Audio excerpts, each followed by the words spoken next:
पर है ससुराल। अरे आजकल ये हमारे आसपास शोर कैसा रहता है पापा जी? अरे बहू, पता नहीं, कुछ लोग कह रहे हैं कि हमारे घर के आसपास कुछ बड़ा बनने वाला है। कुछ बड़ा क्या? कोई होटल बनने वाला है क्या? वो तो मुझे भी नहीं पता कि क्या बनने वाला है, लेकिन ऐसा मैंने सुना है कि हमारे घर के पीछे वाली जो ज़मीन है ना, वहाँ पर कुछ बन रहा है। सब लोग कह रहे थे कि अब आपके घर के दाम भी बढ़ जाएंगे। ये तो अच्छा है। फिर होटल बने, रिसोर्ट या पार्क, जो भी बनेगा, हमारे घर का दाम तो आसमान ही छूने वाला है। वैसे भी वो ज़मीन हमारे घर के बिल्कुल पास है। ये बात तो सही कही। हमारे घर के दाम अब इतने बढ़ जाएंगे कि अब हम 2 नए मकान ले सकते हैं। लगता है हमारी लॉटरी लग गई है। पड़ोस वाली कमला आंटी से पूछते हैं कि हमारी पीछे वाली ज़मीन पे क्या बनने वाला है। उन्हें पंचायत की आदत है, उन्हें सब पता होगा। आसपास के घरों की सारी खबरें रखती हैं वो। हाँ, ये बात तो है। उसे तो आसपास क्या हो रहा है, किसके घर में क्या पक रहा है, सब पता रहता है। मैं आज ही उससे बात करती हूँ। पंड्या परिवार की तो निकल पड़ी थी। उनकी पास वाली ज़मीन पर कुछ बड़ा सा बनने वाला था, जिससे उनके घर की कीमत रातों रात ही बढ़ गई थी। सुरभि अपनी पड़ोसन कमला से बात करती है और पता लगाने की कोशिश करती है कि आखिर उनके पीछे वाली बड़ी ज़मीन पर क्या बनने वाला है। अरे तुझे नहीं पता क्या? अरे अब हम कहाँ तुझ जैसे इतने काबिल हैं कि हमें आसपास की खबर रहती हो। हाँ, अब ये तो है। मेरी तो बात ही अलग है, लेकिन मुझे तो तुझसे जलन हो रही है बहुत। वो ज़मीन बस तेरे ही घर के आंगन में लगती है। हम तो वैसे के वैसे ही रह जाएंगे। तेरे घर के दाम तो अब आसमान को छूने वाले हैं, जैसे तेरा घर अब आसमान में उड़ने वाला है। आसमान में उड़ने वाला है क्या मतलब? अरे तेरे घर के बिल्कुल पीछे एयरपोर्ट बनने वाला है। बड़े बड़े लोग आने वाले हैं वहाँ। अब तू कितनी खुश नसीब है। अब तो तुम्हारे घर की छत से ही तुम लोग एरोप्लेन और जो भी हीरो हीरोइन वहाँ से जहाज़ में जाएंगे, उन्हें भी देख सकती हो। अरे वाह, हमारा घर ही अभी एयरपोर्ट बनने वाला है। हाँ, अब इसलिए तेरे घर के दाम भी आसमान छू रहे हैं। अब क्या कर सकते हैं, हर किसी की किस्मत है अपनी। हाँ, अब तो तू एयरपोर्ट वाली हो गई है भाई। पंड्या परिवार की तो सच में निकल पड़ी थी। रातों रात एयरपोर्ट पर उनका घर बन गया था, जिससे आजकल वो अपने घर की छत से ही कई बार एरोप्लेन और तो और कई सारे बॉलीवुड के स्टार्स को भी देख पाते थे। अरे आप सबको पता है कल मैंने किसे देखा? किसे? कल मैंने रणवीर कपूर को देखा एयरपोर्ट पर। मैंने तो अपनी सारी सहेलियों को उसकी फोटो भी भेज दी। मेरी सहेलियां तो पागल ही हो गई उसे देखकर। सच में आसपास वाले लोग तो अब हमसे जलने लगे हैं कि हमारा घर एयरपोर्ट हो गया है मानो। लेकिन अब तो रात रात में एरोप्लेन आते जाते रहते हैं, उनकी आवाज़ से नींद बिगड़ जाती है। हाँ, जब नया नया एयरपोर्ट बना था तब इतने एरोप्लेन नहीं आते थे, लेकिन अब तो काफ़ी सारे एरोप्लेन आने लगे हैं। हाँ, ये बात तो सही है, लेकिन अब कुछ फ़ायदा है तो नुकसान भी तो उठाना पड़ता है ना। एयरपोर्ट के बिल्कुल पास घर होने से पहले तो पंड्या परिवार को बड़ा ही मज़ा आ रहा था, लेकिन अब धीरे धीरे उन्हें कई चीज़ों से परेशानी होने लगी थी। अरे मेरा तो सारा फट रहा है। मेरा भी। हाँ, अब तो ये रात में भी एरोप्लेन उड़ने लगे और उनकी आवाज़ से नींद भी नहीं आती। और कभी रात के 4 बजे आते तो कभी दोपहर के 3 बजे। हाँ, लेकिन जहाज़ देखने में मज़ा बड़ा आता है जो भी कहो। हाँ, अब एयरपोर्ट पर घर है तो इतना तो सहना ही पड़ेगा ना। ये बात भी सही है। आजकल तो मेरे ऑफिस वाले भी हमारे घर के बारे में पूछने लगे हैं कि अगर यहाँ एयरपोर्ट पर शाहरुख खान आए तो हमें ज़रूर बताना। मेरी सहेलियाँ भी यही कहती है भैया। हमारी पड़ोस की कमला तो हमसे बहुत ही ज़्यादा जलने लगी है, पता है। अरे क्या हुआ? मेरा नाम लिया जा रहा है क्या यहाँ पर? अरे कमला, तू यहाँ कैसे आ गई? अरे हम तो अभी आपको ही याद कर रहे थे। क्यों क्यों मेरी याद आ रही थी तुम लोगों को? आंटी जी आपकी ना बड़ी याद आती रहती है, इसलिए याद करते हैं। अरे अब मैं हूँ ही ऐसी कि मुझे हर कोई याद करता है। अब क्या करे, मेरे जैसे लोग कम मिलते हैं ना। हाँ, ये तुमने सही कहा। तेरे जैसे पंचायती लोग कहाँ आसानी से मिलते हैं अब। क्या? अरे माँ जी का मतलब है कि पसंदीदा लोग। आप हमारी पसंद की है ना। वैसे आज हमारे घर कैसे आना हुआ ये तो बता। अरे हाँ, मैं तो बताना ही भूल गई। अरे शांति, वीणा, जानकी, कोमल, सब लोग अंदर आ जाओ। अरे ये सब कौन है भाई? ये सब ना मेरे रिश्तेदार हैं। इन सब का मन था कि वो एयरपोर्ट को देखे। अब ऐसे तो टिकट लेकर एरोप्लेन पर जा नहीं सकते, तो मैंने ही इनसे कहा कि मेरी अच्छी सहेली के घर ले चलती हूँ तुम सबको।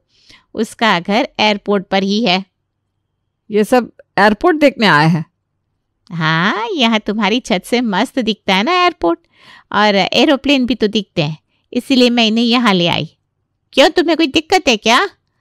अरे नहीं नहीं, मेहमान तो भगवान का रूप होते हैं। आइए आइए भाई, अंदर आइए। कविता, इन सब के लिए चाय रख दो और कुछ नाश्ता भी बना देना।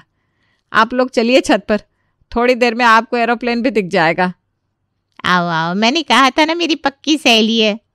कमला अपनी सारी सहेलियों को लेकर छत पर जाती है। वहाँ कविता और सुरभि उनके लिए बैठने के लिए कुर्सियाँ, चाय पानी और नाश्ता भी लेकर आती हैं। कमला और उसकी सहेलियाँ पूरा दिन वहाँ बैठती हैं। अरे ये तो जाने का नाम ही नहीं ले रही है। वही तो माँ जी, अब तो शाम हो गई, अभी भी ये लोग जाने का नाम नहीं ले रहे। अब क्या खाना खाकर ही जाएंगे? क्या पता, अब कुछ कह भी तो नहीं सकते ना। एक काम करते हैं, थोड़ा देर से खाना बनाते हैं। अगर अभी बना देंगे तो इन्हें भी कहना पड़ेगा खाने के लिए। हाँ, ये सही है। सुरभि और कविता बहुत देर इंतजार करते हैं, लेकिन वो लोग तो जाने का नाम ही नहीं ले रहे थे। और अब तो सबके ऑफिस से आने का वक्त भी हो चुका था, इसलिए इन दोनों को खाना बनाना ही पड़ता है। चलो सुरभि, हम लोग चलते हैं। हाँ हाँ ठीक है। अरे कविता, तुमने खाना भी बना दिया? अरे भाई, इसकी क्या ज़रूरत थी। देखा, मैंने कहा था ना तुम लोगों को कि ये लोग मुझे खाना खाने बिना नहीं जाने देंगे। क्या?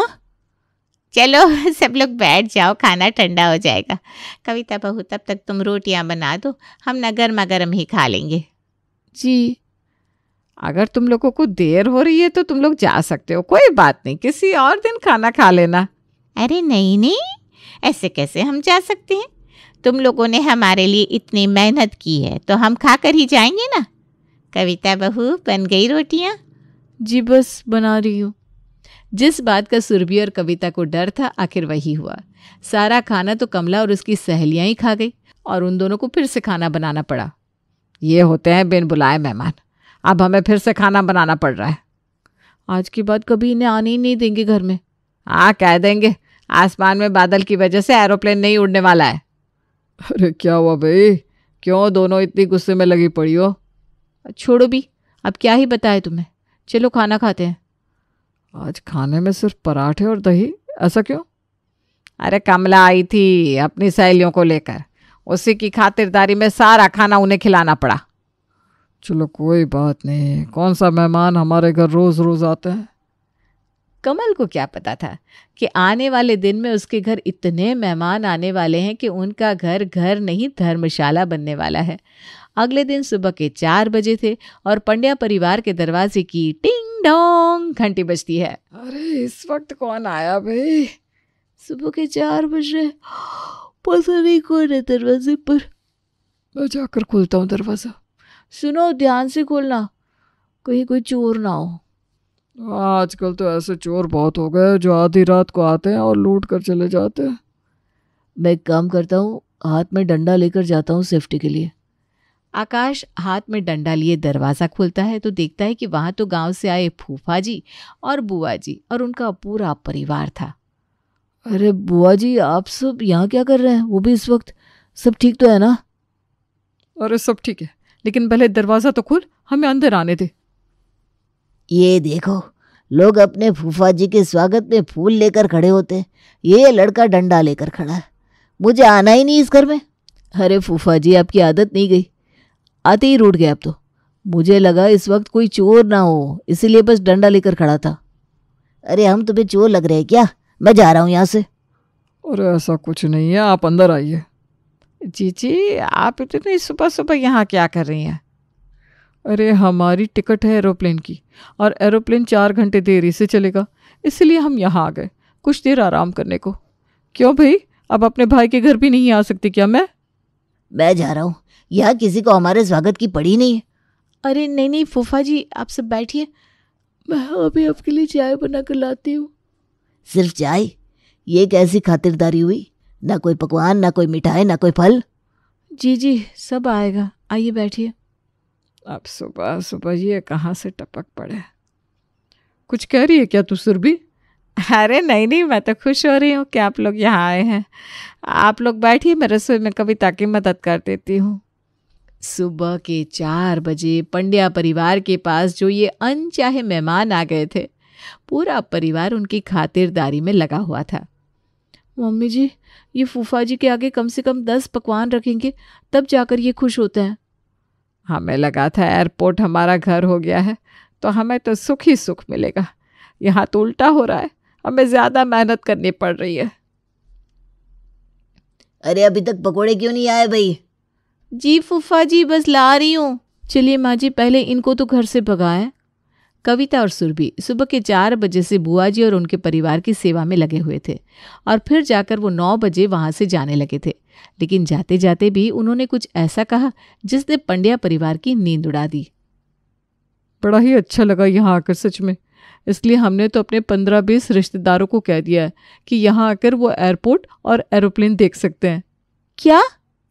बुआ जी और उनका परिवार जाते जाते भी पंड्या परिवार को शॉक देते हुए चला गया। 15-20 लोग? अरे रे, ये मेरा ससुराल है या कोई होटल? जिसे देखो बस चला आ रहा है। अरे आपने जीजी से कुछ कहा क्यों नहीं? तुम्हें तो पता है जीजी को कुछ कह सकते हैं क्या? ना ही उनके पति से कह सकते हैं।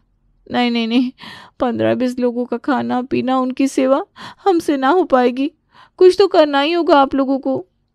ये बात तो सच है पापा। अगर हमने इन लोगों को आज नहीं रोका तो ये लोग रोज रोज हमारे घर आते रहेंगे। कभी कोई रिश्तेदार आ जाएगा तो कभी कोई दोस्त, और हम लोगों को उनकी सेवा करनी पड़ रही है वो अलग। आज भी सुबह 4 बजे से लगे हुए हैं हम। बात तो आप लोगों की सही है। मेरे दोस्तों को भी जब से पता चला है कि यहाँ हमारे घर से एरोप्लेन दिखता है, तब से सर खा गए मेरा कि हम लोग भी आएंगे तुम्हारे घर एरोप्लेन देखने। हमारे आसपास वाले दोस्त रिश्तेदार सब लोग बच्चों की तरह बन गए। जिसे देखो मेला समझ रखा है, जब दिल किया चले आते हैं। इसका कोई तो हल निकालना ही होगा हमें। मेरे पास एक हल है। वो हल क्या है बेटा? एक ऐसा हल है जिसे देखकर कोई हमारे घर नहीं आएगा। अरे भैया, ऐसा क्या हल है? कविता ने बताया नहीं कि उसने क्या सोचा है, और अगले दिन 15-20 लोग पंड्या परिवार के घर के बाहर खड़े थे। अरे ये लोग तो आ भी गए, अब हम क्या करेंगे? पता नहीं, कविता बहू ने तो कहा था उसके पास कोई हल है, लेकिन उसने कोई तैयारी की भी है कि नहीं अभी तक? पता नहीं अब इन लोगों को हम कैसे संभालेंगे।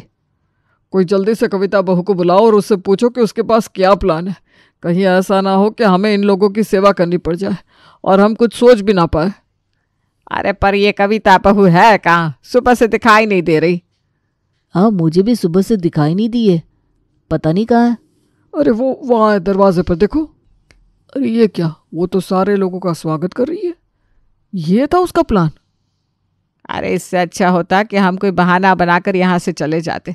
ये क्या, कविता बहू तो उनका स्वागत कर रही है अंदर आने के लिए। चलिए चलकर हम भी देखते हैं। कविता ने कहा था कि उसके पास कोई प्लान है, लेकिन वो तो खुद सारे लोगों का स्वागत कर रही थी घर के अंदर आने के लिए। आप लोग यहाँ आए इसलिए हमें बहुत खुशी हुई। आप सबका स्वागत है। अरे बहू, तुम ये आखिर क्या कर रही हो?